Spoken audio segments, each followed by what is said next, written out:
સુરતના ધાંગધ્રામાં ઘાતક દોરીથી મૃત્યુ પામેલા પક્ષીઓની અંતિમ યાત્રા યોજવામાં આવી। મકર સંક્રાંતિ નિમિત્તે પ્રતિબંધિત ચાઇનીઝ દોરી અને કાચવાળી દોરીના કારણે દોરીથી ઘવાયેલા જે પક્ષીઓ હતા તેમના કારણે આ પક્ષીઓના મોત થયા। ત્યારે ધાંગધ્રા રાઇઝ ગ્રુપ અને જીવદયા ગ્રુપે 2 દિવસમાં પતંગની ઘાતક દોરીથી મોતને ભેટેલા પક્ષીઓની અંતિમ ક્રિયા કરી હતી।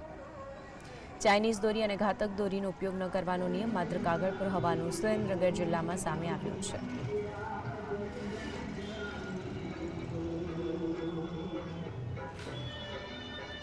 રાઇઝ ગ્રુપ દ્વારા ઉત્તરાયણ નિમિત્તે જે છેલ્લા 17 વર્ષથી ઘાયલ પક્ષીઓના રેસ્ક્યુ કરી જેને સારવાર કરે છે, પક્ષી બચાવનું સેવા કાર્ય કરે છે, તો 2008થી શરૂઆત કરી હતી।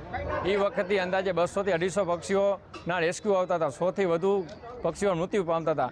તો આ સમયે ગ્રુપ દ્વારા જે જનજાગૃતિ ધાંગધ્રા શહેરમાં આજુબાજુના ગામને લાવી એનો 2025માં આજરોજ ઘણો ઘટાડો થયો છે।